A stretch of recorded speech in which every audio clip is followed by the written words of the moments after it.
Once somebody told Chris that a guy next door sold a nickel bag to Erin, Johnny's little sister. Oh, talk about mad. I mean, we had all played together since we were little kids. Didn't matter. Do not sell dope to Chris O'Brien's Princess Precious. That's what he called her. Can you believe it? Anyway, my father knocks on the door and confronts Tommy. Chris was in his 50s back then.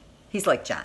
He's a little guy, but size isn't everything. The two of them, my husband and my father-in-law, get this look in their eyes when they're angry. Tommy Byrne had at least 100 pounds on my father. Maybe 150. Chris just starts beating on Tommy. Just beating on him and beating on him and beating on him. I'm screaming. My mother is screaming. But not for my dad to bust up this drug dealer scumbag.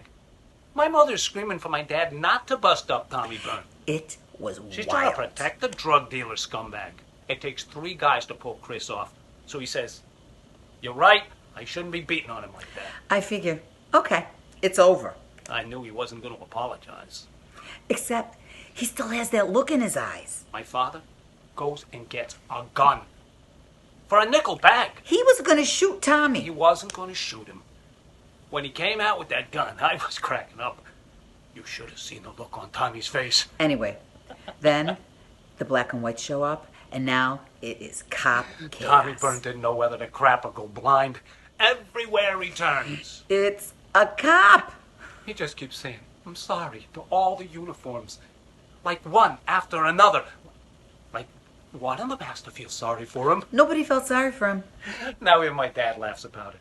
So then they load him in the car and they take him downtown. I'm scared for him, you know. What are they going to do to the guy? They didn't do anything to him. They made Tommy promise he wouldn't deal anymore, which he didn't. They didn't even charge him. It was a different time back then. Once Chris calmed down, those cops helped Tommy, straightened him out. Even my dad. After he got the mad out of his system, he wanted to help Tommy too. First he defended his daughter, then he did the right thing. The next day, Chris walked over to Tommy's house, and he got him a job at the Sinclair gas station. But not as a mechanic, more like a pump jockey. But Tommy pumped gas at the Sinclair for 5 years. Straightened himself out.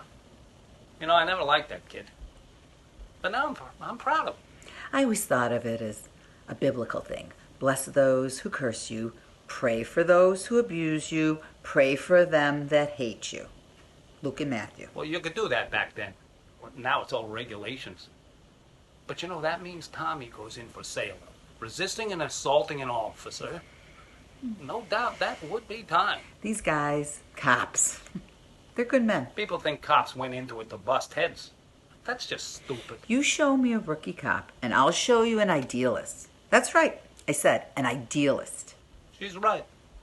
Half of these guys, when they were little kids, got it into their heads that, that they could become a cop and always keep their mothers safe. And it stuck. They followed through on that. That's who cops are.